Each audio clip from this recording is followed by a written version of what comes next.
Alors j'espère que c'est un peu plus clair ce qu'on est capable de faire. Et comme vous avez pu le voir, les exemples montrent que on peut faire n'importe quoi avec Iterop. De la conformité, des master data.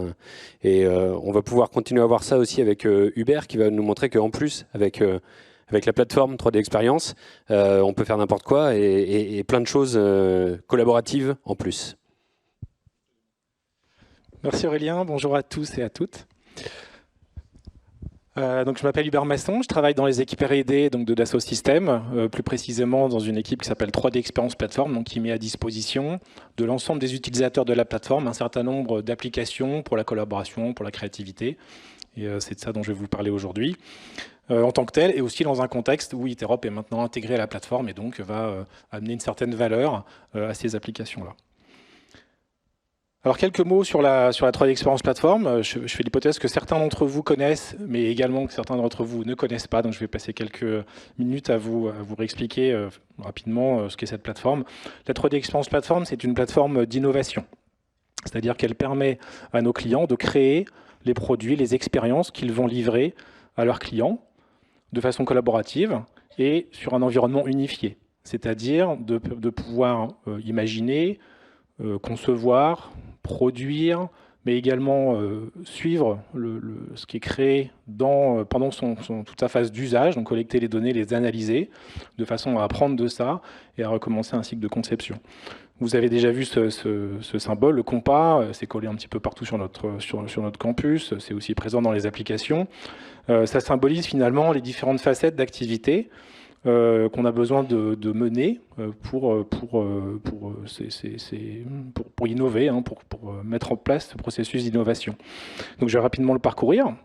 On commence par le côté 3D qui symbolise la modélisation. Alors c'est marqué 3D, on parle de modélisation 3D, mais voyez ça comme quelque chose de beaucoup plus holistique. Ça peut être des processus, ça peut être des flux. L'idée c'est vraiment de représenter ce qu'on fait, de le modéliser de façon à pouvoir ensuite faire d'autres choses.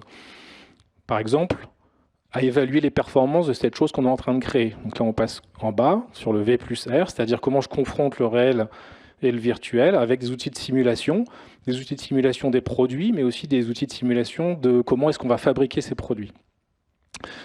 Je continue mon petit tour, on passe côté Information Intelligence. Il s'agit ici d'agréger et d'élever les données du monde réel. Je parlais tout à l'heure de comment on fait le suivi des produits pendant leur phase d'usage. C'est un peu l'idée de ce cadran-là. C'est-à-dire comment je collecte les données, comment je les comprends, comment je comprends les données du monde extérieur et comment je m'en sers pour nourrir mon innovation. Finalement, sur la partie nord, le cadran social and collaboratif que vous voyez ici, l'idée c'est que tout ceci doit être collaboratif et donc comment est-ce qu'on permet à l'ensemble des acteurs d'une entreprise étendue de travailler sur tous ces aspects-là de façon cohérente, simple, etc. Voilà, c'est ça notre plateforme 3D Experience qui est symbolisée par ce compas-là. Et donc, ceci motorise l'ensemble des applications que nous fournissons à Dassault Systèmes, avec ici donc, les portefeuilles d'applications des 12 marques que vous voyez ici, certaines d'entre elles très connues, SolidWorks, Katia, etc. NetVibes, Outscale. Et puis, permet également donc, à nos clients dans 12 industries d'opérer et donc de fabriquer des produits de ces industries. Alors, en termes d'audience, on parle ici beaucoup d'ingénierie. Je vous ai beaucoup parlé d'ingénierie. Hein, et donc, c'est tout le public qu'on voit ici sur la partie droite de cet écran, gauche, pardon. Et donc, évidemment, ça, c'est l'audience privilégiée de Dassault Systèmes. C'est l'audience historique, c'est-à-dire globalement une audience d'ingénierie, on va dire. Hein, des ingénieurs de conception, de fabrication qui utilisent nos solutions pour concevoir ça.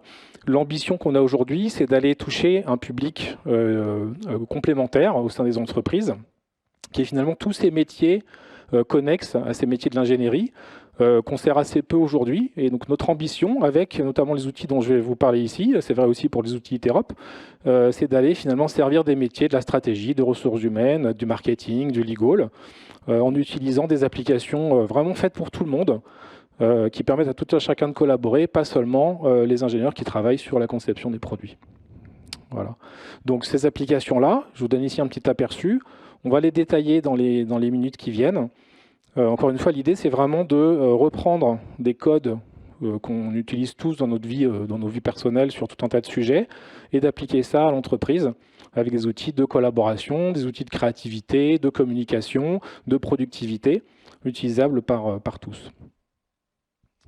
Donc je vais vous passer une petite vidéo dans laquelle vous allez un petit peu voir ces applications-là en action autour d'une histoire de conception de robots de cuisine. Donc ça commence ici avec la nécessité de comprendre ce qui se passe dans le monde, hein, et donc avec des outils d'analyse sémantique ici de ce qui se passe sur le web pour comprendre les attentes des utilisateurs, ce qui est dit sur tel ou tel sujet, et de façon à se forger une conviction de ce qui est important de comprendre et ce qui est important de faire pour avoir du succès sur le marché. On est ici dans l'outil communautaire dans lequel on peut finalement regrouper les gens par centre d'intérêt et y échanger de façon très souple, très sociale, c'est-à-dire en reprenant les codes des réseaux sociaux, d'encourager la participation des gens, de générer des idées, d'encourager la réaction des gens sur ce qui est proposé par les uns aux autres, vraiment de permettre ce dialogue entre les différentes équipes. On a également des outils de conversation, de chat, qui sont disponibles dans la même application, de la même façon, qui permettent d'impliquer tout un chacun de façon hyper simple et de partager tout un tas d'informations, de médias, etc. Y compris des outils de conferencing, c'est-à-dire d'appels téléphoniques, partage d'écran, appels en vidéo. Donc, tout ça est intégré à la plateforme. Ça comprend également des outils de création de documents Office, type Office. Encore une fois, directement en ligne, sans installation, intégré à la plateforme disponible pour tous, avec des capacités à générer du texte, des tableaux, des présentations, tout ça en ligne. Et tout ça de façon collaborative, c'est-à-dire qu'on peut être en capacité de coéditer des documents. Ici, vous voyez un outil de dessin qui permet d'exprimer une certaine créativité, de faire un croquis rapide en 3D, de façon hyper simple. Des outils de whiteboarding, c'est-à-dire, encore une fois, c'est vraiment pour la créativité. Donc, c'est des espaces sans bord qui permettent d'inclure tout un tas de médias, encore une fois, de façon collaborative, de façon à brainstormer, à évoquer un certain nombre d'idées, à structurer ces idées. Et puis enfin, des outils qui permettent de passer de la collaboration sociale à une exécution structurée de ce qu'on a décidé de faire avec des outils de gestion de projet, qui permettent de planifier, d'assigner des tâches et bien sûr de suivre l'exécution de ces tâches au cours du temps, de gérer les risques et de vraiment suivre l'exécution de ce qu'on est en train de faire, quoi. Et donc tout ça est intégré, c'est-à-dire travaille sur la même plateforme, c'est-à-dire avec la capacité d'utiliser les mêmes données, la même gestion des membres, etc., etc. Et donc voilà, les applications que vous avez vues sont quasiment toutes regroupées ici. On va les redétailler rapidement. Et encore une fois, l'idée, derrière l'intégration d'Iterop à la plateforme, c'est que ces applications-là vont bénéficier des process Iterop. Soit avec, si vous voulez, la possibilité de déclencher un process Iterop à partir d'un événement qui se passe dans ces applications-là, mais également d'aller exécuter des actions, faire exécuter des tâches au sein de ces applications-là, pilotées par un process Iterop. Donc on est vraiment dans les deux façons de communiquer avec Iterop.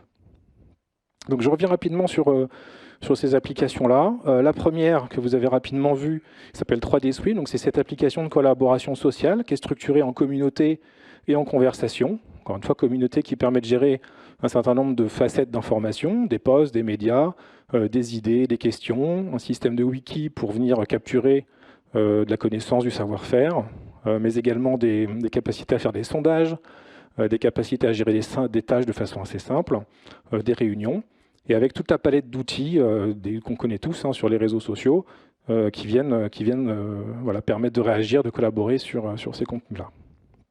C'est une application que vous avez peut-être déjà utilisée ou regardée dans les communautés publiques qui sont gérées par Dassault Systèmes. Je vous informe que c'est une application qu'on a complètement refaite cette année, qui va sortir en début d'année prochaine. Et donc la vidéo que vous voyez là sur l'application mobile sur iOS et sur Android, sera disponible en début d'année. Ça a été totalement refait, repensé pour adopter les standards qu'on a tous sur les applications mobiles, retravailler l'expérience, retravailler les performances, etc. Donc c'est vrai sur l'application mobile, c'est également vrai sur l'application web qui est disponible, que vous voyez ici. Encore une fois, c'est une preview, parce que c'est pas encore, cette version n'est pas encore disponible à tous. Mais l'idée, voilà, c'est vraiment de simplifier la navigation, simplifier l'expérience, travailler sur la lisibilité, les performances, etc. Et on retrouve ici voilà, les différentes facettes, les posts, les médias, les idées, avec un système de gestion de maturité des idées, les questions, notre wiki ici qui peut permettre donc de capturer tout un tas de choses avec une arborescence hyper pratique pour accéder à l'une ou l'autre des sections, etc., etc. Voilà, ça c'est pour une application qui s'appelle donc 3D Swim. Ensuite, on a une application qui s'appelle 3D Drive, qui est en fait un système de gestion et de partage de fichiers. Donc ça permet à la fois de gérer ces fichiers-là qui sont hébergés dans la plateforme 3D Experience, mais également de fédérer l'ensemble des contenus qui se trouvent sur des drives tiers. Vous voyez ici des icônes connues de Dropbox, de OneDrive, de Box, etc. Avec les mêmes capacités de partage, de commenter ces contenus-là, d'annoter les contenus si besoin. Donc ça c'est pareil, c'est disponible à tous les utilisateurs de la plateforme par défaut, quelles que soient les applications qu'ils utilisent. L'application de gestion de projet, j'y reviens à peine, vous avez compris le principe. Organiser ses projets, définir des jalons, définir des tâches, gérer les livrables et suivre l'exécution des projets et les risques associés. L'application de Whiteboard, encore une fois, vous l'avez vu tout à l'heure, l'idée c'est de collaborer en temps réel sur un espace infini, de pouvoir y mettre du texte, des post-it, mais également tout type de médias, des photos, des vidéos, de la 3D, et d'avoir quelque chose d'hyper flexible qui permet vraiment je dirais, mettre ses idées au clair de façon collaborative et de faire des sessions de brainstorming, de créativité ensemble.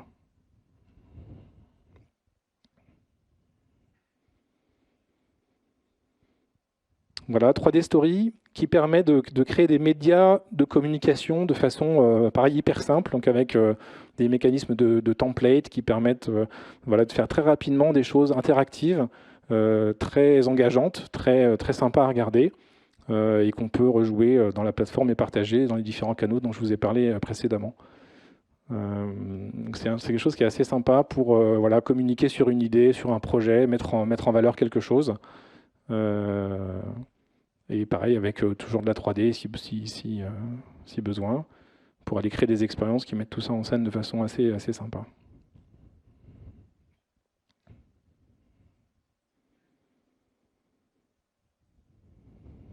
Voilà. Enfin, l'application 3D Dashboard qui permet de créer des vues qui viennent agréger, mélanger un certain nombre d'informations, que ce soit des données, des contenus, des applications, et donc de refaire des environnements de travail qui comprennent tout ce dont on a besoin pour un sujet donné. Donc c'est quelque chose qui est assez souple, assez flexible. Donc on peut créer autant de dashboards qu'on veut, y mettre les contenus des applications dont on a besoin, et puis partager ces dashboards-là à d'autres. Et encore une fois, permettre les commentaires, les réactions sur ces bases-là. Donc ça peut être vraiment des choses qui sont voilà, des dashboards type KPI, mais ça peut être beaucoup plus, puisqu'en fait, toutes les applications de la plateforme peuvent quasiment toutes être mises dans un format comme ça, c'est-à-dire à côté d'autres, etc., de façon à refaire ces vues cohérentes sur des sujets précis. Voilà, j'ai fait le tour de ces applications-là. Encore une fois, ça constitue vraiment le socle applicatif que tous les utilisateurs de la 3D Experience Platform peuvent utiliser. Que ce soit des gens qui sont plutôt côté ingénierie, dont je parlais tout à l'heure, qui ont ces applications à disposition et qui peuvent s'en servir. Et l'ambition, c'est aussi d'utiliser ça pour des publics qui ne sont pas de cette nature-là, soit en les utilisant tels quels, soit en les paramétrant, c'est-à-dire en ayant les bons templating, les bons contenus par défaut, un peu de paramétrisation de la terminologie qui est utilisée dans certaines de ces applications-là pour vraiment montrer la voie sur des usages bien précis sur ces métiers qu'on veut maintenant couvrir. C'est ce qu'on appelle les business experiences. Je n'ai pas beaucoup détaillé ici, mais il y a aussi cette idée que ce socle applicatif-là, il est paramétrable de façon à aller adresser des problématiques plus précises et plus dédiées à certains métiers, on va dire. Voilà, je termine avec un message sur le fait que tout ça, ça fonctionne sur le cloud. Donc Outscale, avec tous les avantages qu'on connaît de ce mode de fonctionnement en SaaS, c'est-à-dire que c'est toujours disponible, c'est toujours à jour. Vous pouvez bénéficier de certification SecNum aussi, donc c'est quelque chose qui est important pour certains de nos clients, c'est-à-dire que l'ensemble de ce que je viens de vous montrer fonctionne sur ces infrastructures upscale qui font l'objet de cette certification. Voilà, c'est des choses qui font l'objet d'une valeur assez unique sur le marché en France. Et voilà, j'en ai fini avec ça. Je vous remercie beaucoup. Je vous souhaite une bonne fin de journée. Merci Hubert.